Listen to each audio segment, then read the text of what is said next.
തിരുവനന്തപുരം വർക്കലയിൽ മകളെ വിവാഹം കഴിച്ച് നൽകാത്തതിലുള്ള വിരോധത്തിൽ അച്ഛനെയും മകനെയും തട്ടിക്കൊണ്ടുപോയി കൊലപ്പെടുത്താൻ ശ്രമിച്ച കേസിലെ പ്രതികളെ തിരിച്ചറിഞ്ഞു. കിളിമാനൂർ കുമ്മിൽ സ്വദേശികളായ പ്രതികൾ 5 പേരും ഒളിവിലാണ്. വടശ്ശേരിക്കോണം സ്വദേശികളായ അനിൽകുമാറിനെയും മകൻ അപ്പുവിനെയുമാണ് 5 അംഗ സംഘം തട്ടിക്കൊണ്ടുപോയി ചങ്ങലക്കിട്ട് ക്രൂരമായി മർദ്ദിച്ചത്. അലമാര കെട്ടണമെന്ന് പറഞ്ഞ് വേറെയൊക്കെ പണിയുണ്ട്, അലമാര കെട്ടണമെന്ന് പറഞ്ഞുകൊണ്ട് എന്നെ അകത്തോട്ട് വിളിച്ച് കയറ്റിയപ്പോഴത്തേക്ക് ബാക്കിൽ നിന്ന് ഒരു 4-5 പേര് വന്നിട്ട് എന്നെ പിടിച്ചു. എനിക്ക് അനങ്ങാൻ പറ്റില്ല. പക്ഷെ എങ്കിൽ ഞാൻ കുതറി. അപ്പോഴത്തേക്ക് എൻ്റെ കയ്യിൽ ഹെൽമറ്റ് ഇരിക്കുകയായിരുന്നു. ആ ഹെൽമറ്റ് പിടിച്ചു വാങ്ങിച്ചിട്ട് തലയ്ക്ക് കുറേ അടിയടിച്ചു. പിന്നെ അവരെൻ്റെ കൈയും കാലൊക്കെ പിടിച്ച് കെട്ടിയിട്ട് എന്നെ വലിച്ചേച്ചുകൊണ്ട് അകത്ത് കൊണ്ടുപോയി വേറൊരു അവർ സജ്ജീകരണങ്ങളെല്ലാം ആക്കി വെച്ചിട്ടാണ് എന്നെ വിളിച്ചുകൊണ്ട് പോകുന്നത്. അത് ഞാൻ അറിയുന്നില്ല. എന്നിട്ട് എൻ്റെ അടുത്ത് പറഞ്ഞ് മോനെ വിളിക്കാൻ പറഞ്ഞു. ഇതിനു മുമ്പ് എൻ്റെ മോളെ കാണാനായിട്ട് ഒരു 2 വർഷം മുമ്പായിട്ട് കാണാനായിട്ട് വന്നിരുന്നു. അന്വേഷിച്ചപ്പോഴത്തേക്ക് അവര് അത്ര ക്ലിയർ അല്ല എന്നുള്ളതിൽ നമ്മൾ പറഞ്ഞു അത് പറ്റത്തില്ല എന്ന് പറഞ്ഞു. ആ വൈരാഗ്യത്തിനാണെന്ന് തോന്നുന്നു എന്നെ ഇത് ചെയ്തത്. 1:45 അച്ഛൻ്റെ കഴുത്തിൽ കത്തി വെച്ചിട്ട് പറഞ്ഞ് മോനെ വിളിക്കണം, നീ മോനെ വിളിച്ച് എങ്ങനെയെങ്കിലും ഇവിടെ വരത്തണമെന്ന് പറഞ്ഞു.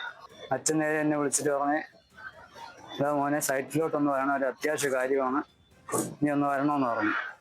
അച്ഛൻ ഞാൻ വലിയ പറ്റിയെങ്കിലാന്ന് വിചാരിച്ച് അച്ഛൻ പറഞ്ഞ കണക്ക് ഞാൻ കൂടെ കയറി പോയി. നേരെ കൊണ്ടുപോയി എന്നെ ആ കാട്ടിൻ്റെ ഒരു വീട്ടിൽ കൊണ്ടുപോയി അകത്തേറ്റി പൂട്ടിയിടുകയാണ് ചെയ്തത്. അതിനുശേഷം പറഞ്ഞ് ഇനി നിന്റെ അമ്മേനെ കൂടെ കൊണ്ടുപോകണം, അമ്മേനെ കൊണ്ടുവന്നിട്ട് വേണം നിന്റെ ചേച്ചിനെ കൊണ്ടുപോയി, ചേച്ചിനെ കൊണ്ടുവന്നിട്ട് നിന്റെ ചേച്ചിനെ കൊന്നിട്ട് അതിനുശേഷം നിങ്ങൾ 3 പേരെയും കൊല്ലുമെന്ന് പറഞ്ഞു. ബോംബ് അവര് ഗണ്ണുണ്ടെന്ന് പറഞ്ഞായിരുന്നു. പിന്നെ നിങ്ങൾ ചാട എങ്ങനെയല്ല ചെയ്ത സിറിഞ്ച് കയറ്റുമെന്ന് പറഞ്ഞായിരുന്നു.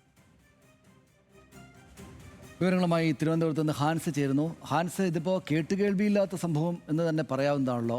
ഒരു പെൺകുട്ടിയെ വിവാഹം കഴിച്ചു കൊടുക്കണമെന്ന് ആവശ്യപ്പെടുക, അത് പറ്റില്ല എന്ന് പറഞ്ഞതിനെ തുടർന്ന് ഈ അച്ഛനെയും മകനെയും തട്ടിക്കൊണ്ടുപോയിട്ട് മർദ്ദിക്കുക, അതിപ്പോൾ ഒരു നിയമ സംവിധാനം വാഴുന്ന ഒരു നാട്ടിൽ സാധാരണത്തിൽ നടക്കുന്ന കാര്യമല്ലോ. ഇതൊക്കെ ആരാണ്? പോലീസ് അവരെ തിരിച്ചറിഞ്ഞിട്ടുണ്ടോ? അവരൊക്കെ ഒളിവിലാണോ? സനീഷ്, നിലവിൽ ഈ കേസുമായി ബന്ധപ്പെട്ടുള്ള 5 പ്രതികളും ഒളിവിലാണെന്നാണ് പോലീസ് നൽകുന്ന വിവരം. മൊബൈൽ ഫോൺ അടക്കം സ്വിച്ച് ഓഫ് ചെയ്തുകൊണ്ട് പ്രതികൾ ഈ സ്ഥലത്ത് നിന്ന് കടന്നു കളഞ്ഞിട്ടുണ്ട്. പക്ഷേ ഏകദേശം ഇവരിപ്പോൾ എവിടെയാണ് ഉള്ളത് എന്നുള്ള കാര്യത്തിൽ ഈ വിവരം കിളിമാനൂർ പോലീസിന് ലഭിച്ചിട്ടുണ്ട്. ഇതിന്റെ അടിസ്ഥാനത്തിൽ അവർ അന്വേഷണവും നടത്തുന്നുണ്ട്. ഇന്ന് വൈകിട്ടോടുകൂടി തന്നെ പ്രതികൾ 5 പേരെയും കസ്റ്റഡിയിലെടുക്കാൻ കഴിയുമെന്ന ഒരു ആത്മവിശ്വാസമാണ് പോലീസ് പങ്കുവയ്ക്കുന്നത്. ഇന്നലെയാണ് ഈ മേഖൽ ജോലിക്കാരനായ അനിൽകുമാറിനെയും മകൻ അച്ചുവിനെയും കബളിപ്പിച്ചുകൊണ്ട് ഈ 5 അംഗ സംഘം തട്ടിക്കൊണ്ടുപോകുന്നത്. ഇതിനിടയിൽ ഈ അനിൽകുമാറിന്റെ ഭാര്യയും തട്ടിക്കൊണ്ടുപോകാൻ ശ്രമം നടത്തിയെങ്കിലും പക്ഷെ അത് പാളി. ഇതിനിടയിലാണ് അച്ചു രക്ഷപ്പെട്ടുകൊണ്ട് പോലീസിൽ വിവരമറിയിക്കുകയും പോലീസ് ഈ നഗരൂർ ആളൊഴിഞ്ഞ വീട്ടിൽ നിന്ന് അനിൽകുമാറിനെ രക്ഷപ്പെടുത്തുന്നത്. പോലീസ് ഈ സംഭവ സ്ഥലത്ത് എത്തുമ്പോൾ അനിൽകുമാറിനെ ഒരു പൈപ്പിൽ ഈ ചങ്ങല വച്ച് കെട്ടിയിട്ടിരിക്കുകയായിരുന്നു. അദ്ദേഹത്തിന്റെ ദേഹമാസകലം മുറിവുകളുണ്ടായിരുന്നു. അദ്ദേഹത്തെ ക്രൂരമായി മർദ്ദിച്ചു. അതിനോടൊപ്പം തന്നെ അച്ചുവിനെയും ക്രൂരമായി മർദ്ദിച്ചു. പിന്നീടാണ് പോലീസ് കാര്യങ്ങൾ ചോദിച്ച് മനസ്സിലാക്കിയപ്പോഴാണ് ക്രൂരമായ മർദ്ദനം ഇവർക്ക് 2 പേർക്ക് ലഭിച്ചിട്ടുണ്ട്. അതിനോടൊപ്പം തന്നെ ഈ പ്രതികൾ ഇത്തരത്തിലൊരു കൃത്യം ചെയ്യാനുള്ള കാരണം മകളെ വിവാഹം കഴിച്ച് നൽകാത്തതിനെ വൈരാഗ്യമാണെന്ന് മനസ്സിലാക്കാൻ കഴിയുന്നത്. ഇപ്പോൾ നിലവിൽ പോലീസ് നൽകുന്ന വിവരമനുസരിച്ച് 5 പ്രതികളും കിളിമാനൂർ കുമിൽ സ്വദേശികളാണ്. ഇവരെ ഇന്ന് തന്നെ അറസ്റ്റ് ചെയ്യാൻ കഴിയുമെന്ന് പോലീസ് പറയുന്നുണ്ട്. വർക്കല, കണ്ണമ്പലം, നഗരൂർ, കിളിമാനൂർ പോലീസ് സ്റ്റേഷനുകളിലെ ഉദ്യോഗസ്ഥർ സംയുക്തമായാണ് ഇപ്പോൾ പ്രതികൾക്കായി പരിശോധന നടത്തുന്നത്. സനീഷ്.